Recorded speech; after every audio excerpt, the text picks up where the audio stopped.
សួងសធា Hero ឡើងសមរភូមិប្រយុទ្ធយើងចាត់ទុកខ្លួនឯងដូចជាចូលក្រៅអូខេ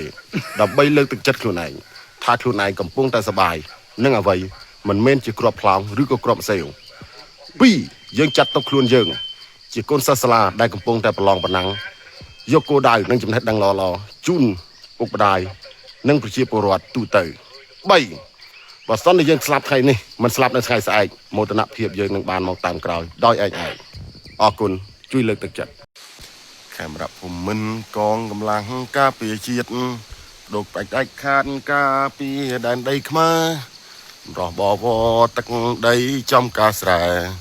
ដីគេកូនខ្មែរដំណែពីដូនតាសាសបងពួងសម្ដេចនាយករដ្ឋមន្ត្រីប្រមុខល្បាច់3អាកៀងហាសេនាដឹកនាំកូនខ្មែរតគេពីដូនតា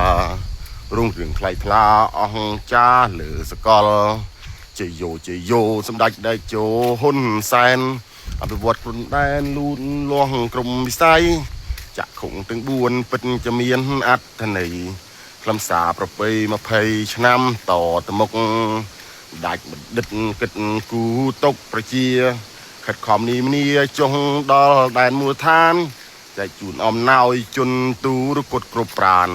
កាត់បន្ថយបានភាពក្រីក្រក្រុមប្រការជយោសម្ដេចដេជោប៊ុនរនីវីរៈនារីគ្មានពីលើលោកាប្រមុខដឹកនាំកាំងក្បាតកម្ពុជាសង្គ្រោះប្រជាគ្រប់គ្នាបានក្តីសុខ